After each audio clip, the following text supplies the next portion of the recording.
Okay, guys, this is the 5.5 homework help.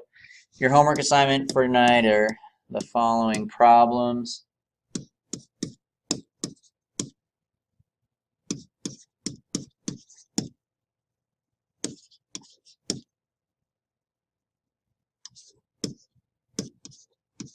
So basically, I'm going to do most of the problems tonight. I'll do number 3.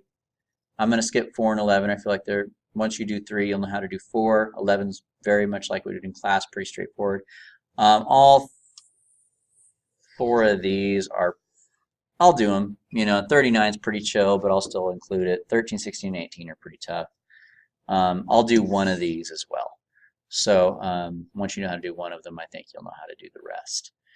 So that being said, I guess we're good to go ahead and begin here. So number 3 is a graph. So let me put that graph up there. So the problem says, find the largest open interval in which f is increasing and on which it's decreasing. Well, it asks for the largest interval. I'll just put both and then we'll talk about which one's the largest. So as you guys can see, from here on up, it's increasing. It's also increasing from here to here. It's decreasing on this interval and on this interval. I think we can assume, based on the way the picture is drawn, that it stops. It doesn't keep going. I don't see arrows on here, so I think that we can say that they stop there. It stops at 10. My picture's not drawn to scale, and it stops at 0. So intervals where it's increasing are from 0 to 6, and also from 8 to 9. Obviously, the largest interval is this one because it's longer, right? So there's the largest interval of increase. The largest interval of decrease, well, let's see. We have it's decreasing from 6 to 8, and it's also decreasing from 9 to 10. Now in my picture, this one looks longer, right? But it's because I didn't draw it to scale. Let's see. This one is 2 numbers apart. These are only 1, so that's also the shorter. So there's your largest decreasing interval. So that's what they're asking for there. All right. So that takes care of number 3. Let's go ahead and move on to our next one. I'm going to skip 4 and 11. 4 should be just like the last one we did, and 11 is just like we did in class. Number 13. I'm not looking forward to number 13. Well, you did pretty good. So let's see. We're going to product rule, right? Yes. We're going to have something times something plus something times something, right? Yes. So if I call this F and I call this G. This is number 13, by the way. Oh, thank you. The way product rule works is one of them's going to be a prime and the other one's going to be a prime, right? Yes. So let's start with the easier one. It's easier to do F prime. That's just going to be 1, right? Yeah. And then this guy's staying exactly the same. Now over here, F stays the same, but we've got to do G prime. That one is unfortunately a little bit of a pain in the butt, right? So I'm going to do that separately real quick. So I want to find out what is the derivative of this, right? So another way of writing this would be like that. And what we're going to do is we're going to do a chain rule. So we have the outer function and the inner function. So the derivative of the outer, you're going to move the half to the front. Then you're going to take 1 away from that exponent and get negative half. Then we're going to put times the derivative of the inside, which is negative 2x, right? Now if I simplify this a little bit, I'm going to throw this negative half in the denominator because it's negative, and I'm going to change it back to a square root. So I end up with this and that, right? Which simplifies even more to this. And then the 2's go away, right? Am I right on everything so far? Yes. Okay. So we have negative x over the square root of 16 minus x squared. Okay. Now I feel like the first time we did this that we had an x squared here, did we? Interesting. I think maybe it'll come back on the next slide. Let's go back and see. Yeah, because of the F. Cool. Yeah, All it right. comes back. So we just figured out that this piece here is negative x over the square root of 16 minus x squared. So there's all that fun stuff. Now we get to simplify a little bit more. We can multiply these together, and we're going to get negative x squared, there it is, over this, plus 1 times anything just stays the same, right? And then what we did is we got a common denominator, right? So I put this guy, I want a different color.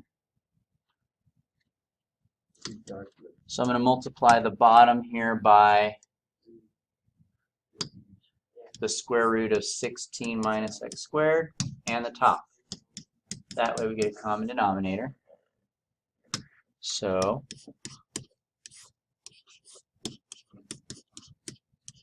now a square root times itself is just going to be canceling out the roots, so we have that. And the bottom we have this, our common denominator. All right, so far it looks exactly like what you had. All right, and then we go ahead and combine negative plus a negative is going to give me negative 2x squared plus 16 over this. And we talked about the other day, that's our final derivative there. And we talked about the other day how if you want to find your critical values, to find where it equals 0, you set the top equal to 0. Oh, I see where they got that, the numbers that we've missed, bud. I see it now. And then also undefined is we set the bottom equal to 0. Okay, so let's do this side over here. First of all, I'm going to factor out a negative 2. Wait, why couldn't you just subtract? You could have. You want to do it that way? Oh yeah, that's the way I do it. That's fine. So we're going to move the 16 over then. We could do that. And I think this is where we lost it. If we divide by negative 2, what do we get? Oh. It's 8, not That's 4. All right, and then if we take from there, we're going to take the square root. And when you take a square root, you got to remember you get a plus and a minus. Okay? Now, if we're looking at the answer in the back of the book, you're going to have to simplify this because their answer is written like this. Okay? It doesn't matter me which one you use, but the back of the book has this as a critical value. So there's that. Now we got to do this one over here. We're going to square both sides to cancel out the square root. I'm going to add the x squared over to the other side.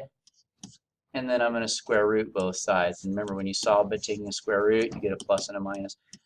You also could have, instead of solving this way, you could have done factoring on either one of these, and I think it would have worked for the most part. So there's that. So we have some, we've got 4 critical values, quite a few. We've got 2 places where it's undefined and 2 places where it is 0. All right, so we have negative 4, negative 2 root 2, 2 root 2, 4, and then we have infinity on the endpoints.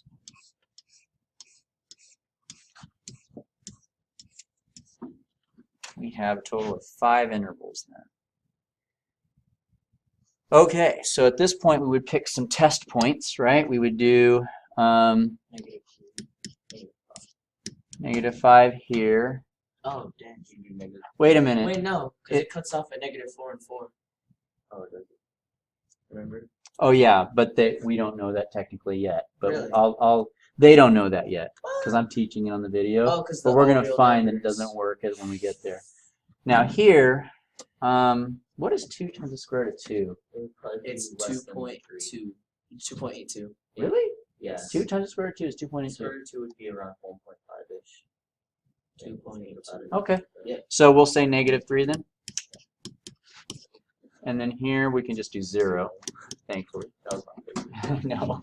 And then here we could do positive 3 and positive 5. All right, so this is one of those problems where, you know, we're going to have to plug it into this derivative up here, and you're really not going to want to keep plugging that in and figuring it out over and over again. So I will do that on the calculator myself. However, it's good practice for everyone to do. All right. So we're going to want to type in our function here. Where'd it go? There we go. So now the numerator needs to go in parentheses, negative 2x squared plus 16. You got to put that numerator in parentheses. Same thing with the denominator. So second radical 16 minus x squared. Close the parentheses once. That should be good enough. All right. So there's our function. Now I forgot to store my x value, but that's okay. We'll do that in the next step. So there's my function that's in there. We can ignore the 4 for now. Let's go ahead and store our values. We wanted to plug in the following points. Negative 5, negative 3, 0, 3, and 5. So I'm going to store negative 5. Second, enter to bring back that function, so I don't got to type it all over again. And enter. It says error. It's a non-real answer. And so what that means is either A, I entered it wrong, which I didn't, or or the problem is just undefined there, and actually is. This function does not exist to the left of 4, negative 4. Now go back to the home screen. Now I'm going to store my next value. It's negative 3. We want to store the x. And we're going to do second, enter, enter. And I got a negative slope that time. Next one, going to enter 0. 0 I might be able just to do mentally. So if I plug in 0 here, I'm going to end up with just 16. Here I'm going to put the square root of 16, which is 4. So 16 divided by 4 is going to be 4. So it's going to be a positive.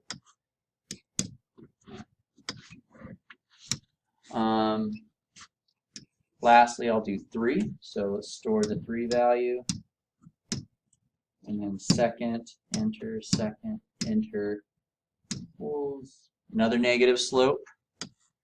And the last one, 5, if we do that one, I already know it's also going to come out to be undefined. This function, if you graph it, what you're going to find is it just doesn't exist to the left of 4, nor does it exist to the right of 4. It's undefined in those areas. So it only exists on a range of values. So we have our answers, though. I'll put I for increase. It's going increasing from negative 4 to, it's not, it's decreasing, right? Okay. That one is a decreasing, so I'll put D for decreasing. And it's also decreasing on the interval from 2 radical 2 to 4. And it's increasing on the interval from negative 2 radical 2 to positive 2 radical 2. So that was fun. Let's go ahead and check out our next one then, number 16. Wow. I'm definitely not looking at number 16. I don't like that one either. We did one like this in class today. I would hope that you guys would at least try this before you just watch me do it. So I hope that's what you're doing in all of these, actually. Because we did one just like this in class today. But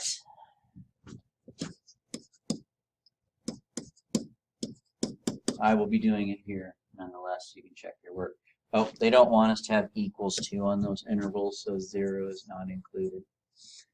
Okay, fun stuff. So first of all, derivative, just like in class, chain rule.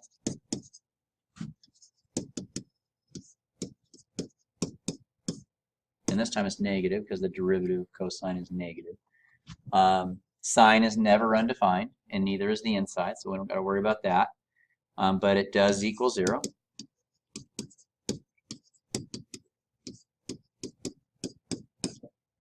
Okay. Dividing both sides by the -3/2 in the front there, we can simplify this. Next, the way I showed you guys in class was use substitution in a sense. That, right? So I'm going to rewrite this like this. And then I'm going to find where u equals, or what values of u will make sine equal 0. That would be at 0, but we don't include that one. But you know, we might have to, because that it says x has to be between 0 and 2 pi, right? But this is not x, this is u. So I'm going to go ahead and keep it. It might render an interesting answer. And then it also equals 0 at pi. So now, just like cosine, we're going to have to start solving these with the general solution. So 0 is a solution, but so is anything 2 pi greater than that, right? We did that in class today. Same thing over here, pi plus 2 pi, right? Now we're going to put back what u was. U was 3/2x.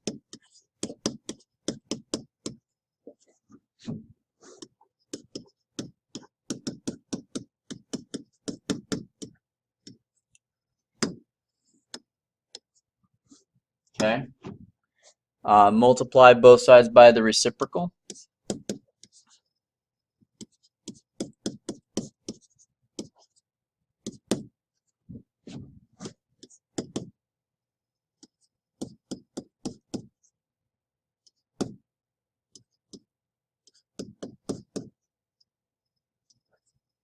Okay. Now we want to find as many answers as we can for x that are actually in the interval from 0 to 2 pi. All right, so from here, if I plug in 0 for n, for my x value, I'm going to get 0. Now that is not in my interval because 0 is not included in the interval from 0 to 2 pi where the 0 is not included. So next I would try to plug in 1. Now if I plug in 1, I get 4 pi over 3. That is in the interval. Now, how do I know these are in the interval? Well, I know we're going from 0 to 2 pi, right? That means I'm going from 0 to 6.28.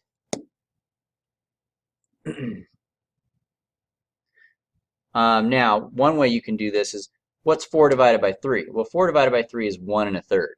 Since 1 1/3 is less than 2, 1 1/3 pi is going to be less than 2 pi, so it's definitely in the interval. Or you could just change them to decimals to make sure it's in the interval. If you're not sure how to tell, that's how you can do it. I'm pretty sure, though, that if I tried to plug in 2, it's going to go outside of our boundaries. So we do have a critical value here. I'll box it. Let's plug in 2 and see what we get. I get 8 pi over 3. Now, 8 pi over 3, 8 divided by 3 is 2 and 2/3. That's bigger than 2 pi. So that's going to be outside of our interval. We need to do this one over here as well. So if I plug in 0 for n, I'm going to get 2 pi over 3. If I plug in 1, which, by the way, that is in our interval. That's on the unit circle, actually, so no, that's in our interval. 1, if I plug in 1, I get 6 pi over 3. 6 divided by 3 is 2, so you get 2 pi, actually, if you do that. And that's not in our interval because we're not supposed to include the endpoints. So I know if I plug in any more, it's going to be too much. I also know if I plug in a -1 and try to work backwards, it's going to go negative. Same thing over here, so we don't need to worry about those. So once again, all that worked, but this time we got 2 critical values. So 2 pi over 3 is my first one. And the one that is bigger after that is 4 pi over 3, and our intervals stop at 0 and 2 pi. I think from there I'm going to let you guys do the rest, but that's how you can figure out where that one would be increasing or decreasing. Okay, so well, I guess I'll go a little bit further for you guys. Now there's a few ways you guys can pick numbers here. If you know your unit circle, then you can just pick a a regular number on the unit circle. Like a number between 0 and 2 pi over 3 would be like pi over 2. Okay. Or if you don't know your unit circle, which you should, so shame on you if you don't, but if you don't, you can just change these to decimals. Like this is 2 times about 3, right? So that's going to be 6 divided by 3 is 2. So anything a little bit less than 2, so if you want to plug in like 1.5 or even 1, that would be fine. You'd have to use a calculator for that though. But I digress. That's the only other thing I think you guys would need help with is that. So I'm going to go ahead and stop there with this problem and move on to another one. Okay. Next one is, I think I get you 18. That's an interesting problem. Let's see how we do with that one.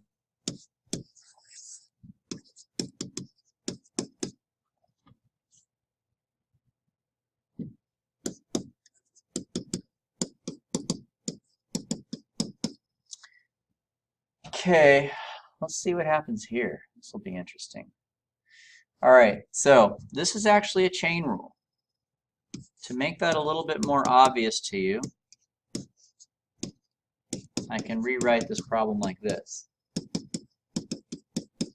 So our outside function is a square, the inside is a sine. This guy's just doing his own thing, so I'm not worried about that right now. Let's do this one here first. Move the 2 to the front and take 1 off of the power. It leaves us with 1, so it's just regular sine. But now we need to multiply that by the derivative of the inside, which is cosine. So there's that. That's the derivative of the first piece. The derivative of this other piece is cosine. Now, cosine and sine, neither one of those are undefined anywhere. Oops, let me back up a little bit. This is the derivative of the top one. All right, so sine and cosine are not undefined anywhere, so we don't need to worry about that once again. But we can find some places where they are equal to 0. So this is going to be interesting. Haven't seen this since last year in trig. How the heck do you solve this wild thing? The answer is by factoring. Look at this piece and this piece. What do they have in common? They both have a cosine. So I'm going to take out that cosine x. And now we can set each piece equal to 0. So we could say, okay, where does cosine x equal 0? And we can say, where does 2 sine x plus 1 equal 0? Cosine of x equals to 0 at pi over 2 and at 3 pi over 2. This, if you minus the 1 and divide by 2, you end up with this. So now in our unit circle, where does sine equal to a -1/2? That is at 5, no, it is, back up a little bit, okay, 7 pi over 6 and 11 pi over 6. So we've got 4 critical values there.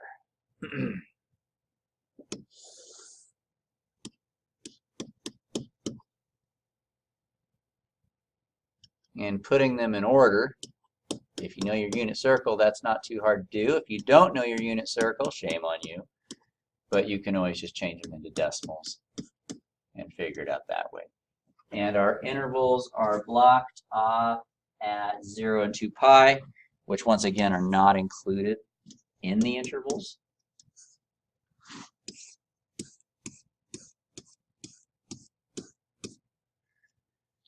Okay. So, at this point, we just need to find out what the intervals of increase and decrease are. I'll do one of them. Why not? And then I'll let you guys do the rest. So I'll pick a number here between 0 and pi over 2. You guys might be mad at me thinking, oh, Bailey, pick a harder one. Okay, I'll pick this interval instead. What is in between 3 pi over 2 and 11 pi over 6? I believe 7 pi over 4 is. Now, once again, if you guys don't know your unit circle, you just want to change it to decimals and just use a calculator, you can get by that way. This time I'm not going to use my calculator. I'm just going to do it mentally. So I know from my unit circle that 7 pi over 4 is between these two values. So that's what I'll test for my derivative. And my derivative is this expression here. So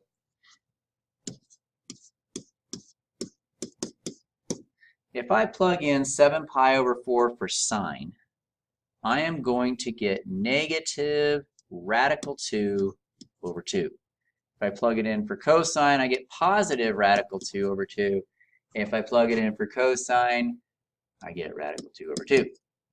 Simplifying all this fun stuff, let's see, these 2's can cancel. These 2's multiply together to make a regular 2, but it will be negative. So I have negative 2 over 2, which is negative 1. Plus this guy still. And that, you know, is that going to come out positive or negative? What in the heck is that going to be? Well, at that point, you may need a calculator. I don't know how much you know. I know that this decimal is 0.707. So if you add these, you're going to get negative answers. So it's negative here. And, you know, I don't know the rest of them. You'd have to test it to be sure. But it's pretty likely that it's just going to be positive, negative, positive, negative, positive. But I'll let you guys test it to be sure. Okay? So that takes care of number 18. Let's move on to number 39. Number 39, old piecewise functions. Now, once again, this is one that we did in class, so nothing too new here, honestly. And I would definitely encourage you guys to try it on your own first, following the notes, so that you can get practice. The video is just if you aren't getting it on your own. All right, so derivative first. That's negative 2x, and that's negative 2. And sometimes you keep the equal sign, sometimes you don't. Let's see. If I plug in 0 here, I get 0. If I plug in 0 here, which you can't, it's negative 2. So they're not the same, so therefore you can't have it the derivative there, and we leave it unequal. So there's that first one. The next thing we're going to do is find where it's undefined. Now we've talked about in class, well, this piece is never undefined and neither is this, but the derivative will be undefined at that cusp value. So we do have one undefined value. We also need to find out where the derivative equals 0. Now this piece down here can never equal 0. This piece up here can, possibly, but we've got to be careful. If I solve this, I get x equals 0. Now, x is not allowed to be 0, so this one actually doesn't matter. But remember, if you get an answer and it's not in the interval of the piece you used, you can't actually include that. So we only have one critical value here, and it's 0. Throwing that up on our number line then.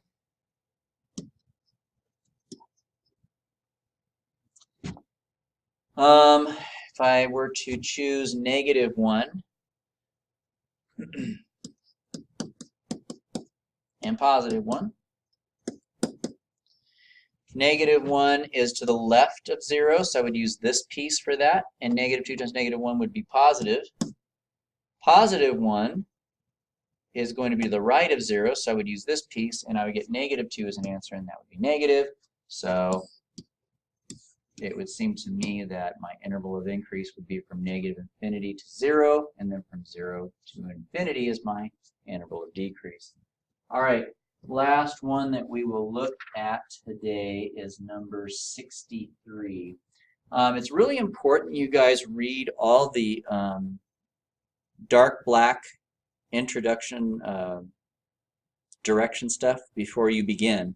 So if you want to have your books out, you can read along with me here. It says, in exercises 63 to 66, assume that f is differentiable for all x.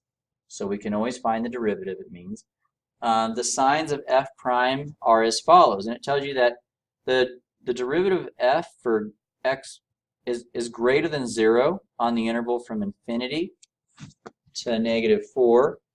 The derivative of f is less than 0 from negative 4 to 6. and the derivative is greater than 0 on the interval from 6 to infinity. There's a couple ways we can handle these. Now, let's go ahead and take a look at 63. 63 is g of x is equal to f of x plus 5. Now, I'll probably explain these problems a little bit more in depth than you need to know. I'll show you how just to get the answer first, but then I want to explain it a little bit more. The directions are asking, what do we know about g prime of 0? They want to know, how does that reach 0? Is it greater than, less than, or equal to 0? What is it? Well, here's how you're going to do it. The first thing you're going to do is find the derivative of g. Now, since g is f of x plus 5, that's going to be equal to the derivative of f, and when you take the derivative of 5, it's gone. So the derivative of g is the same as the derivative of f, which means that g prime of 0 will be the same thing as f prime of 0. Now, if you look back up at your directions here, since 0 is on the interval from negative infinity to negative 4, remember it said up there in the directions f prime of x is greater than 0 on the interval from negative infinity to negative 4. It says that up there in the directions. Well, I'm plugging in 0 for x. So is 0 on this interval? No. So I'm not going to use this one. The next interval goes from negative 4 to positive 6. Is 0 on that interval? Yes. And what does it tell us about the derivative of f on that interval? It tells us that it's less than 0. So if the derivative of f is less than 0 on this interval, then that means f prime of 0 is less than 0. And since f prime of 0 is equal to g prime of 0, that means g prime of 0 must be less than 0. Okay? Now, another way you guys can think about this is geometrically. It is titled Transformations of Functions.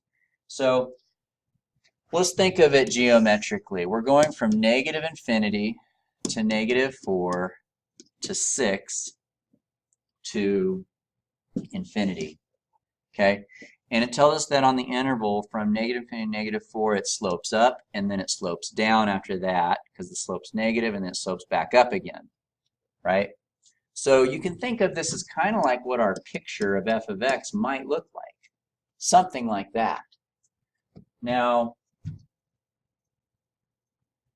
what does a plus 5, if g of x is the same thing as f of x plus 5, what happens to a function when you add 5 to it? All it does is it shifts the graph up, right? Oh, I'm off the screen. Sad times. Well, it shifts the graph up. So it would just move that whole line up. It's not going to change the slopes on those intervals at all. So that's why it makes sense that the derivative of f is the same thing as the derivative of g, because they have the same exact slopes. They have different y values because one got shifted up, but they have the same exact slopes. So that's another way you can think about it, is in terms of transformations. I'll leave the rest of them for you guys to do. But that's it. So hope that was helpful for your homework help. See you in class.